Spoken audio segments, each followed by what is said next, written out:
Howdy, everybody. So today we're going to have a quick little lecture on Edison and Tesla. So two great inventors and two very different outcomes for their careers. So when we talk about kind of the turn of the century, end of the 1800s, beginning of the 1900s, we have this kind of duality going on in the United States. You have one section of the country living in kind of these rural, very traditional ways. And then you have this new wave of technology coming onto the scene. You know, railroads, one of the big ones, telegraph, all these new inventions. This era of inventions is really changing. You get crazy things like mail order catalogs. Now, for us, we think a mail order catalog seems a bit dated, but at the time, it was revolutionary. You could order pretty much anything you wanted from these catalogs. You could order simple stuff like salted fish, or you could order a pre-constructed barn. Basically, it came in big parts and you just put it together and you had a barn. So all these different types of things. Now, the two great inventors of the time, so you have all these inventions coming out, you know, adding machines, the telegraph, all this kinds of stuff. But the two great inventors of the time, first and foremost, is Thomas Edison. Now, Edison was a great inventor in his own right. We often think of Edison and the light bulb. Now, Edison didn't invent the light bulb, he perfected the light bulb. He's the one that invented the filament to go in his light bulbs that wouldn't burn out very quickly. So you could have a light bulb for more than a day or two. You could have it for a month or a year, whatever it was. So we had kind of different, you know, audio machines. You had the first kind of film cameras, all these kinds of things.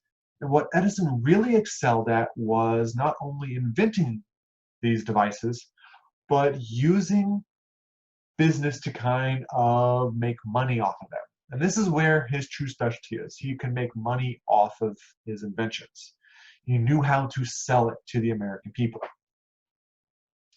On the flip side, you have Nikola Tesla. Now, Tesla is the true kind of savant inventor. He's this eccentric guy. He was a germaphobe.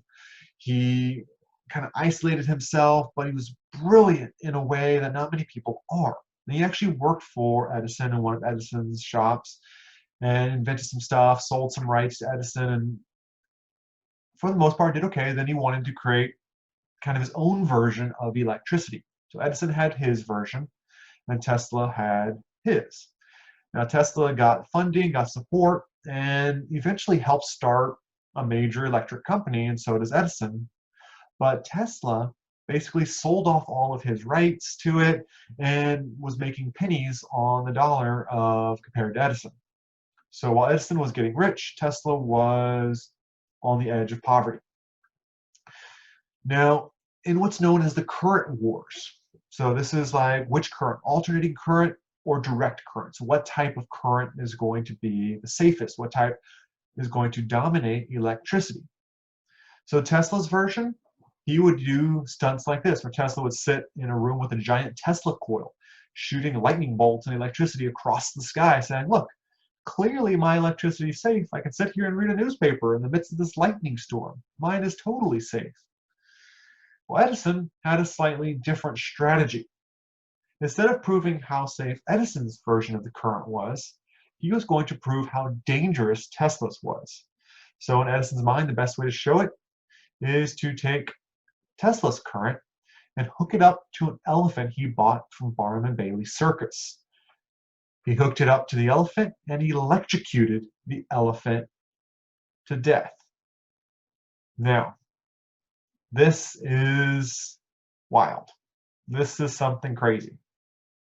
Now, the clip says he was electrocuted for murder. I don't know about that, but Edison did this multiple times to demonstrate how dangerous Tesla's version of electricity was. Now, the trick is, both versions are extremely dangerous.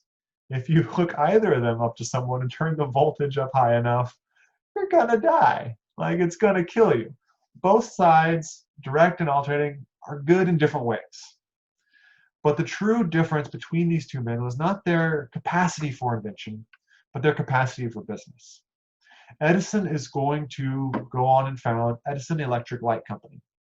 So he creates his electric light bulbs. He'll have Edison Electric, which is kind of all these power plants that power all these new electrical devices all across the nation. Now it starts kind of on the East Coast first, and it'll spread across the nation, slowly, probably by the 1930s and 40s, getting to the rural areas. But when we think of Edison and this age of invention, we have to understand that Edison is the foundation for one of the biggest companies today, General Electric. So General Electric was the merging of Edison Electric and another electric company into this powerhouse that we know today as GE.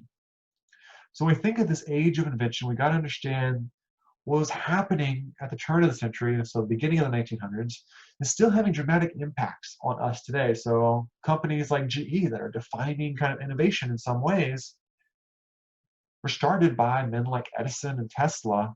And it's just, if you had the business savvy to push it forward, that's whose company took off. We'll stop there for today and pick up with more next time.